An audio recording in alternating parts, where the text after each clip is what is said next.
Assalamualaikum warahmatullahi wabarakatuh. Nama saya Muhammad Rizal Ramadan dari 12 MIPA 2. Di sini saya akan menjelaskan tentang teks editorial.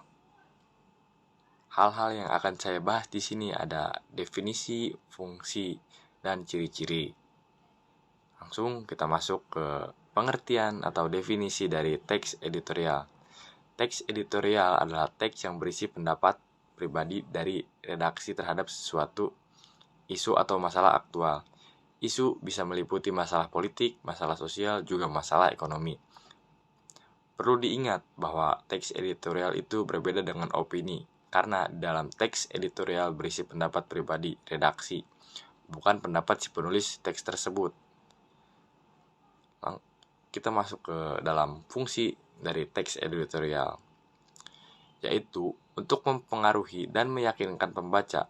Oleh karena itu, teks editorial bermanfaat untuk merangsang pemikiran pembaca terkait suatu isu atau masalah yang terjadi di kehidupan.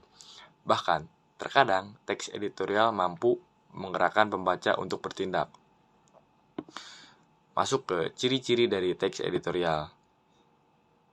Teks editorial memiliki beberapa ciri-ciri, antara lain: yang pertama, aktual dan faktual. Teks harus mengangkat informasi yang tengah hangat diperbincangkan di masyarakat. Jangan lupa juga informasinya tetap harus mengedepankan fakta yang terjadi. Yang kedua, ada sistematis dan logis. Penyusunan teks editorial harus tersistematis, yang berarti harus memenuhi struktur dan kaidah kebahasaannya. Teks juga harus logis, artinya masuk akal dan tidak imajinatif. Yang ketiga, ada argumentatif. Seperti yang sudah dijelaskan di awal artikel ini, bahwa teks ini berisi pendapat pribadi dari redaksi. Artinya, teks ini mengutarakan argumen-argumen yang ada dalam sudut pandang redaksi.